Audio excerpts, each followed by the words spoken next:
for joining us today on the first edition of the Gustavus Sports Rewind. Today we'll be looking at sporting events from the last week, including the Gustavus Volleyball Classic, alumni meet for cross country, and the first football game that was on campus last weekend. I think we'll start off with the volleyball tournament, and so let's go to highlights of that.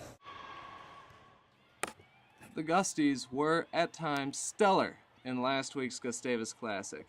They finished the annual tournament held at Lund Center in Gustavus with a 3-1 record. This recording was taken while the Gusties were playing against Carleton College, a match which the Golden Gusties won 3-0. Playing Carleton, the Gusties were simply dominant for almost the entirety of the game. The only exception was a small hiccup towards the beginning of the third game, which they eventually overcame and win to take the match. Their only loss in the tournament, which came against River Falls, Wisconsin, was a 5-game epic with a final score in the last game of 11-15. As you can see, the women's volleyball was, for the most part, dominant. And now let's take a look at the alumni meet and the football game that occurred last Saturday. The Gustavus cross-country teams hosted their annual alumni run last weekend. For the women, Nicole Porath, a graduate of 2005, finished first with a time of 17:44. Beth Hauer was top finisher for Gustavus as she crossed the finish line with a time of 19:07. 4 of the first 5 finishers were alumni, but the scores for the meet were Gustavus 35, alumni 20. John Leaf of the men's alumni run, who graduated last season, placed first with a time of 15:26 in the men's run. The top Gustavus runner was Anders Baumann, who finished second in the time of 15:41. The scores for the meet were Gustavus 23, alumni 38.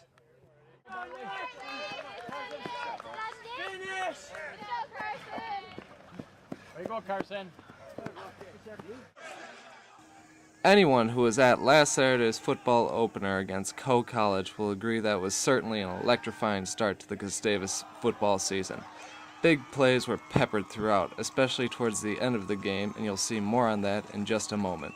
At the end of the first half, Coe College was leading Gustavus 10-3 and steadily continued to build that lead through the third quarter, after which Coe had an authoritative 20-3 lead. The fourth quarter, however, was a whole new ball game. Gustie quarterback Jordan Becker found Cody Sokolski in the end zone soon after the beginning of the fourth quarter for the Gusties' first touchdown, but unfortunately Coe scored soon thereafter on a 60-yard pass play. After the next Gustavus touchdown, the Gusties successfully performed an onside kick and marched down the field for their third touchdown, bringing the score very close to 24-27. Coe leads. Coe got the ball back, but eventually punted it back to Gustavus with a mere 39 seconds to play. It looked as though there was still plenty of life left in these Gusties after all.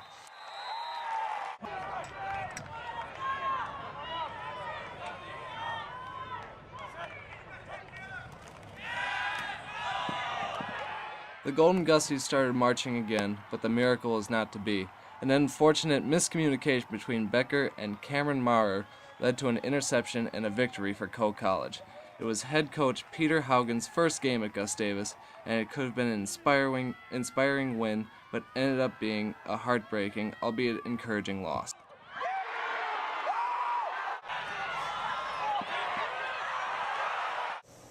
A disappointing loss for the Gusties. Recently I sat down with head coach Haugen and discussed last week's game and the upcoming game at Hamlin. Here with the Gustavus head football coach, Coach Haugen, and we're going to be discussing the upcoming games and last week's loss to Coe College. So, I think we'll start with that.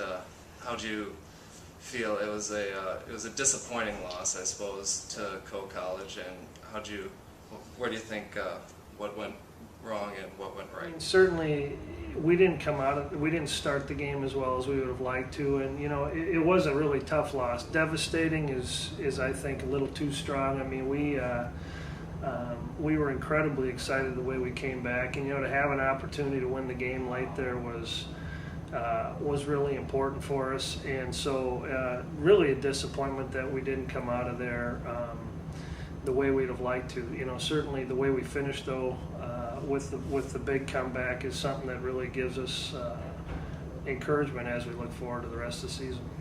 What have you been working on for Hamlin the upcoming week? Well, I think, just right back to fundamentals and try to execute better. But from a game plan standpoint, we just need to manage the clock a little bit better in the first half, and then also just our consistency of play. And we just need to be consistent throughout the game. I think if we do that, we're going to be fine throughout the year.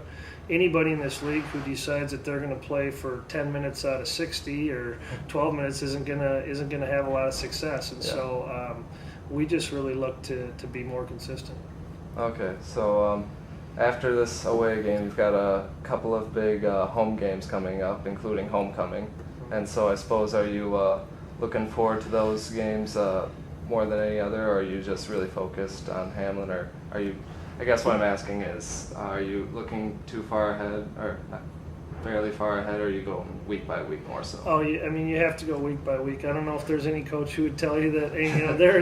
There's absolutely uniquenesses and special situations that come up every single week with the opponents that you play in this league. That's what makes this league so great. I mean, every school there's a special little rivalry with, or there's a special story about that happens sometime. And so you look forward to those every single week. But, for us right now, and I would guess for every other team in our league, you just have to live in the present. And you have to really focus on where you're at. We've got enough work to do right now, today, to be thinking about where we are going to be a week from now. That's Coach Haugen of Gustavus football, and look for him in the upcoming weeks. He'll be back at home again a week from this coming Saturday. So thank you, Coach Haugen. Appreciate it. Thanks a lot. And Thank you for joining us for this first edition of the Gusties Sports Rewind. Please join us next week when we'll be looking at the women's soccer, volleyball, and football again. Thank you.